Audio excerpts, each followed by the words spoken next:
성경 보겠습니다.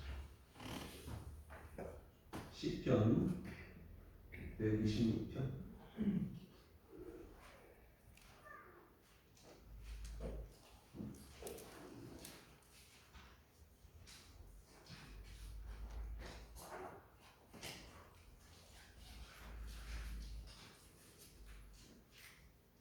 시편 126편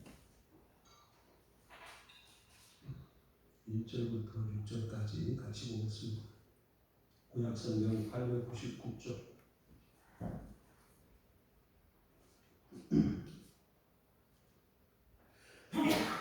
126편 1절입니다. 여호와께서 시온의 포로를 돌려보내실 때에 우리는 꿈꾸는 것 같았도다. 그때 우리 입에는 웃음이 가득하고 우리 입에는 찬양이 찼었도다.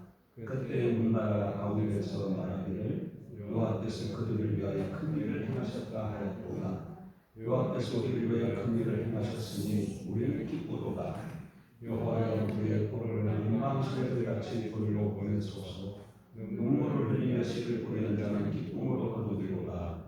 울며 씨를 뿌리러 나가는 자는 반드시 기쁨으로 그 곡식단을 가지고 돌아오리로다. 아멘. 이 시의 배경은 바벨론 포로에서 70년 만에 이스라엘이 돌아오지요. 그 돌아온 지 얼마 안 돼서 시인이 기록한 시입니다.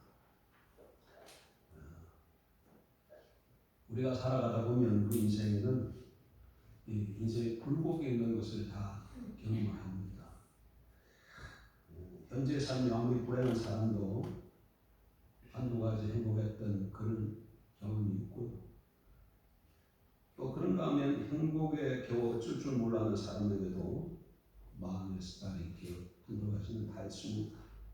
누구라서 인생에게 굴곡이 없겠습니까? 우리 삶에 굴곡은 없을 수 없는데, 그렇다면 우리가 어떻게 이 변화무쌍한 세상에서 한결같은 기쁨을 가지고 살아갈 수는 없을까? 우리 인생은 이렇게 굴곡진 인생이에요. 잔잔하다가 어느 날 가중에 광풍을 치고 또 고요해지고 그런 인생이죠. 그러니까 삶은 현실은 늘 이렇지만 그런 현실 가운데서 좀 평강 가운데 기쁨 가운데 살아갈 수는 없을까? 여기에 대한 교훈을 주는 것이 오늘 본문의 시편입니다. 시편을 가만 보면 1절부터 3절까지는 좀 전에 이 시의 배경이 언제라고 그랬습니까? 포로 생활 후에 돌아와서 기록한 말씀이라고 그랬죠. 그래서 1절부터 3절까지는 과거를 회상하면서 그들이 포로에서 돌아올 때 그 기쁨을 기록해 놓고 있습니다. 너무 큰 감격 가운데 돌아왔지요. 그런데 막상 돌아오고 보니까 4절 이하부터 내용은 이스라엘 백성들의 삶이 어떻습니까? 돌아와 보니까 지금 다 무너지고 성은 불타고 성전은 산산조각이 나고 또 어떤 가족은 이산가족이 되어지고 또 그 지역에 살고 있는 사마리아 사람들이 늘 대적하고 그들을 기다리고 있는 것은 굶주림과 벼뿐이었습니다.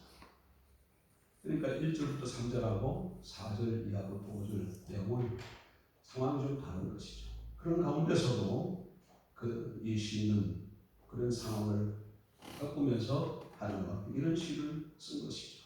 그래서 이런 시를 보게 되면 우리 인생의 굴곡진 인생이지만 그 가운데서 어떻게 우리가 그 삶 가운데서 기쁨을 소유할 수 있을지를 잘 배울 수 있습니다. 그러면 첫 번째로 굴곡진 인생 가운데 우리가 어떻게 하면 기쁨의 단을 거둘 수 있을까? 첫 번째로 뭐였습니까? 과거의 축복을 감사하라. 1절부터 3절까지. 지금 현실은 어떻다고요? 낙심되고 절망될 만한 그런 현실이에요. 돌아와서. 근데 시인이 뭐라고 얘기한다고 다시 본문을 보면 여호와께서 시온의 포로를 돌려보내실 때 우리는 꿈꾸는 것 같았도다. 그때 우리 입에는 웃음이 가득하고 우리 때는 찬양에 차서보다 그때 문나라 가운데서 말하기를 여호와께서 그들을 위하여 큰 일을 행하셨다 하였도다. 여호와께서 우리를 위해 큰 일을 행하셨으니 우리는 기쁘도다. 지금 이 과거를 생각하면서 하나님께서 그들에게 큰 은혜를 베푼 과거를 생각하면서 찬양하고 있습니다. 그러니까 그들이 지금 입이 어떻다는 거예요? 입이 귀에 걸릴 만큼 그렇게 기쁨이 넘쳤다. 여기 3절 마지막에 우리는 지금 뭐 하다는 거예요? 기쁘도다 이렇게 표현하고 있어요. 기뻤도다가 아니에요. 기쁘도다. 과거에 하나님께서 베푸신 은혜를 생각하니까 지금 힘들고 어려운 가운데서도 기쁘다 그 얘기입니다.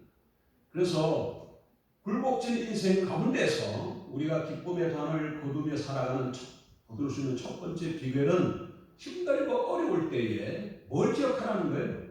과거에 하나님께서 축복해 주신 것을 좀 기억하고 감사하라는 겁니다. 여러분 지금 어려운 현실 가운데 참 지체가 있습니까? 이때 우리가 해야 될 것이 뭡니까? 시인을 통해서 가르쳐 주는 말씀이 하나님께서 과거에 무슨 일을 행하셨는지 그걸 좀 살펴보고 그에 의해서 하나님께 영광 돌리는 감사하는 여러분이 되길 주님으로 축복합니다. 그럴 때 어려움이 물러가고 이 힘든 세상 가운데서도 승리할 줄 믿습니다. 자, 여기까지가 지난주에 우리가 좀 살펴봤던 내용이에요. 자, 그럼 계속해서 말씀을 더 살펴보십시다. 인생의 굴곡을 지나 기쁨의 단을 거두기 위해서 어떻게 해야 됩니까? 첫 번째 과거의 축복을 감사하라. 두 번째는 미래의 축복을 기대하라. 4절 보세요. 여호와여 우리의 포로를 남방시내들 같이 돌려보내소서. 우리의 포로를 남방시내들 같이 돌려보내소서. 여기 남방시내가 나옵니다. 이 남방시내가 뭘까요? 남방차수에다가 뭐 시내문이 새긴 그런 것일까요? 당연히 아니겠죠. 여기서 남방이라는 단어는 네게부라는 말이에요. 네게부는 우리말로 하면 광야입니다. 광야예요. 사람이 살지 않는 광야, 사막 기후를 가진 아주 거친 광야를 가리킵니다.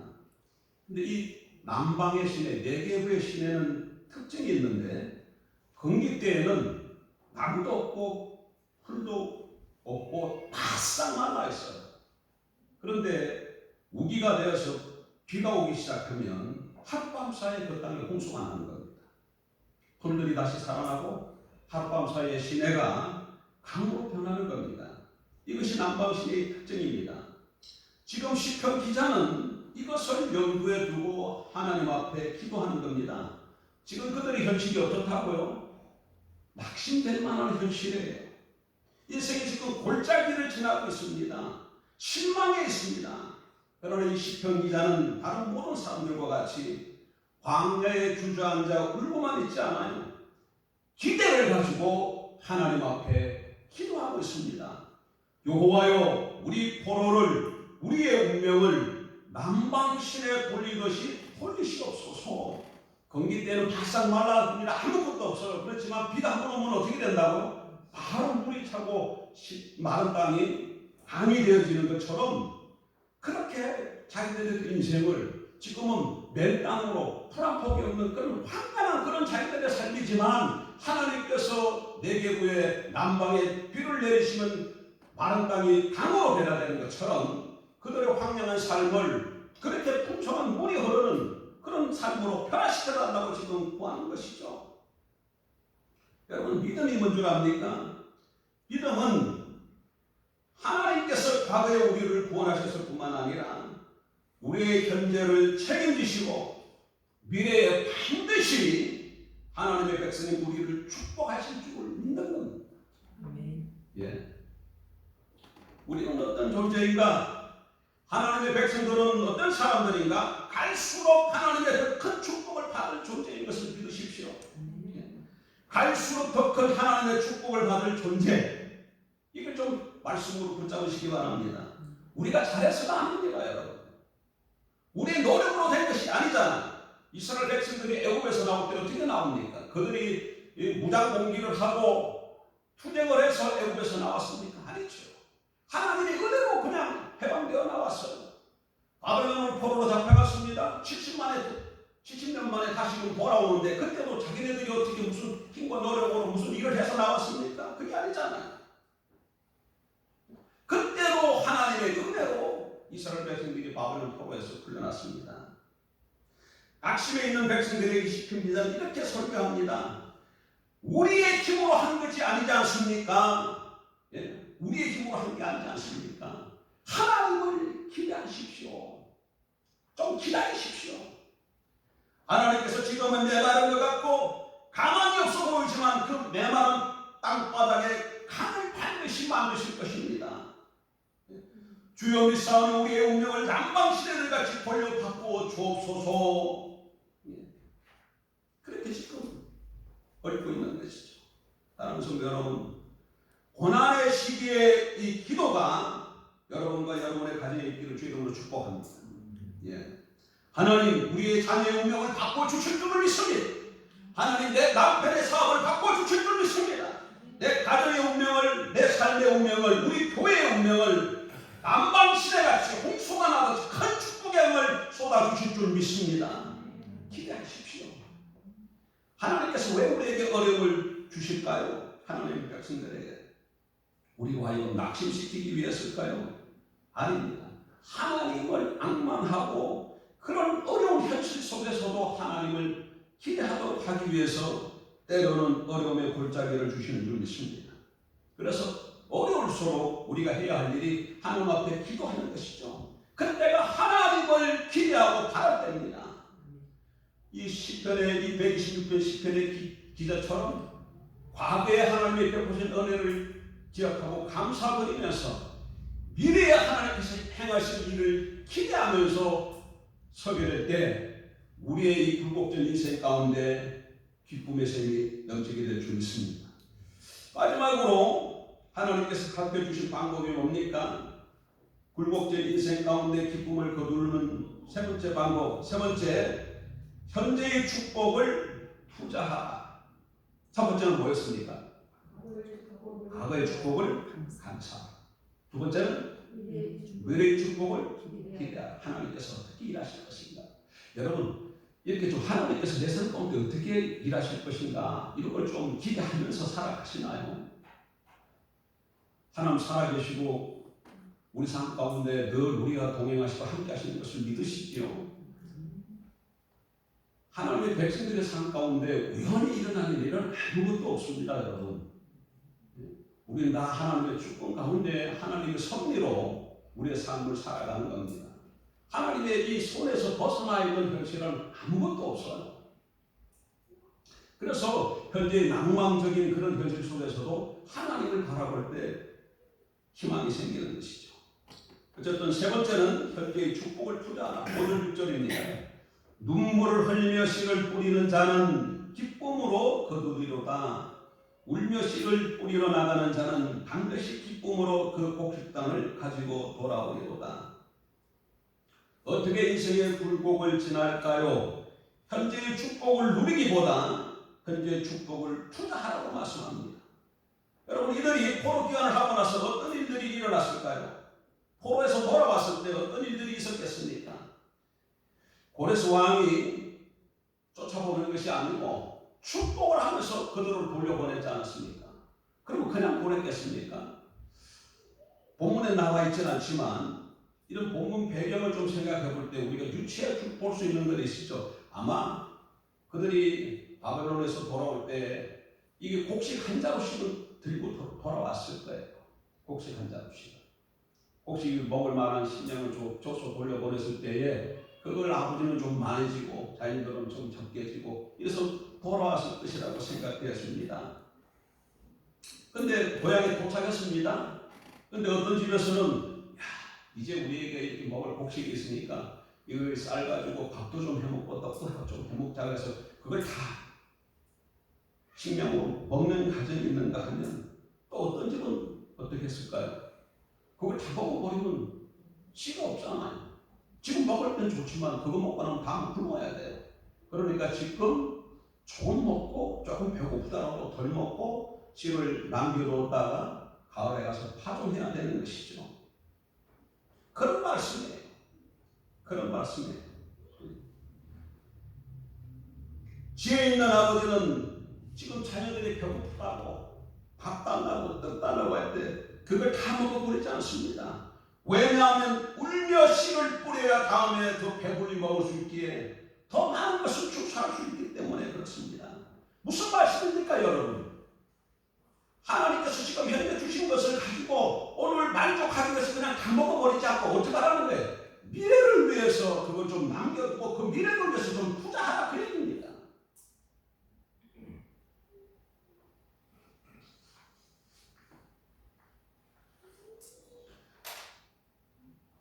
그런데 오늘 미래를 위해 투자하는 사람이 그렇게 많지 않은 것 같습니다.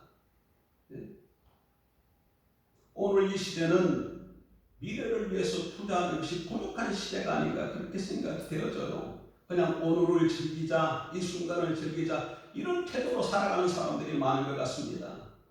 내가 가진 것으로 내 마음대로 살자는 거예요.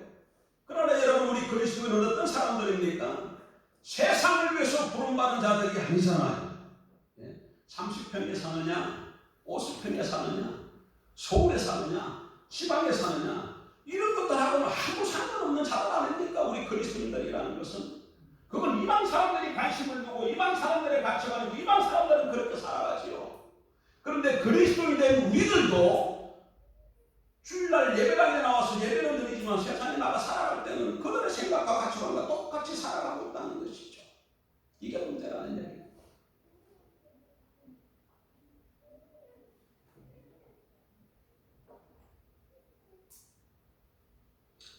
오늘 교회 안에도 이 미래를 위해 투자하는 자들이 너무나 적습니다. 한 푼을 아껴서 미래를 위해서 하나님의 나라를 위해서 투자하는 사람들이 너무나 작다는 것이죠. 그러나 사도 바울은 우리에게 이렇게 권면합니다. 갈라디아서 6장 7절 9절을 기억하십시오. 스스로 속이지 말라. 하나님은 업신여김을 받지 아니하시나니 사람이 무엇으로 심든지 그대로 거두리라. 자기의 육체를 위하여 심는 자는 육체로부터 썩어질 것을 거두고 성령을 위하여 심는 자는 성령으로부터 영생을 거두리라. 우리가 선을 행하되 낙심하지 말지니 포기하지 아니하면 때가 이름에 거두리라. 사랑하는 성도 여러분 무엇을 위해서 심기를 바랍니다. 여러분이 육체를 위해서 심으면 육체로부터 열매를 거두는 거예요. 그러나 성령으로 심으면 성령으로부터 영생을 거두게 될 줄 믿습니다. 그래 지금의 하나님이 주신 이런 축복을 가지고 어떻게 살아가야 된다는 거예요. 당장 이 순간만을 위해서 사는 것이 아니라 장차 하나님 나라를 위해서 자녀들도 마찬가지고 우리 자신들도 마찬가지고 좀 하나님 나라와 의를 위해서 투자하는 저 여러분들이 주 이름으로 축복합니다. 말씀을 정리합니다. 어떤 인생이든지 간에 늘 잘 되는 사람만 잘 되는 사람도 없고 늘 어렵고 힘든 사람도 없어요. 어떤 경우에는 고속도로처럼 빵 열리기도 하고 어떤 때는 완전히 곤두박 치기도 하죠. 이게 우리 인생입니다. 이런 인생 가운데 늘 우리 심령 속에 기쁨과 평강을 잃지 않고 살아갈 수는 없을까? 좀 뭐가 잘 되면 팍 어깨하다가 뭔 일이 좀 안 되면 확 낙심해가지고 어깨로 축 넓히는 그런 삶이 아닌 내 삶은 이렇게 요동친다 할지라도 늘 우리 심령 속에는 의와 평강과 기쁨이 넘치는 천국이 많은 하나님 나라가 경험되어지는 그런 삶을 살 수는 없을까? 성경은 어떻게 하는데 그런 삶을 살 수 있다는 겁니다. 어떻게? 힘들고 어려울 때에 과거에 하나님이 해주신 일을 기억하고 감사드리면서 미래에 나의 하나님께서 죄와 사망 가운데서 나를 보내주신 당신이 아들을 십자가에 내주시기까지 나를 사랑하신 그 사랑의 하나님을 바라보면서 하나님의 역사를 기대하면서 현재에 대해 주어진 하나님이 주신 걸 가지고 미래를 투자하면 반드시 심령 속의 삶 가운데 은혜와 평강이 임할 줄 믿습니다. 눈물을 흘며 씨를 뿌리는 자는 기쁨으로 거두리로다. 울며 씨를 뿌리러 나간 자는 반드시 기쁨으로 그 복식단을 가지고 돌아오리로다. 기도하겠습니다. 거룩하신 하나님 아버지, 그 복진 인생 가운데서도 기쁨의 단을 거둘 수 있는 길을 열어주시고 보여주신 것을 감사합니다. 우리의 삶이 어떠할지라도 늘 과거에 하나님께서 행하신 일을 기억하고 감사하며 능력이 많으시고 사랑이 많으신 하나님께서 우리를 위해서 행하신 일을 기대하면서 오늘 현재 하나님이 허락하신 것을 가지고 미래를 위해 투자하는 하나님 나라와 의를 위하여 헌신하고 드리는 믿음의 사람들이 되게 도와주옵소서. 그러므로 우리 겉에 우리의 삶은 여러 가지 어렵고 풍랑이 칠지라도 하나님의 백성들의 심령 속에서 요동하지 아니하는 평강을 가지고 기쁨을 누리는 삶을 경험하기를 원합니다. 하나님, 이 말씀을 잘 붙들고 머리로만 받지 않게 하시고 말씀대로 실천을 행하는 저들 될 수 있도록 도와주시옵소서. 한 주간도 주님께 부탁합니다. 인도하여 주시기를 믿사오며 예수님의 이름으로 기도합니다. 아멘.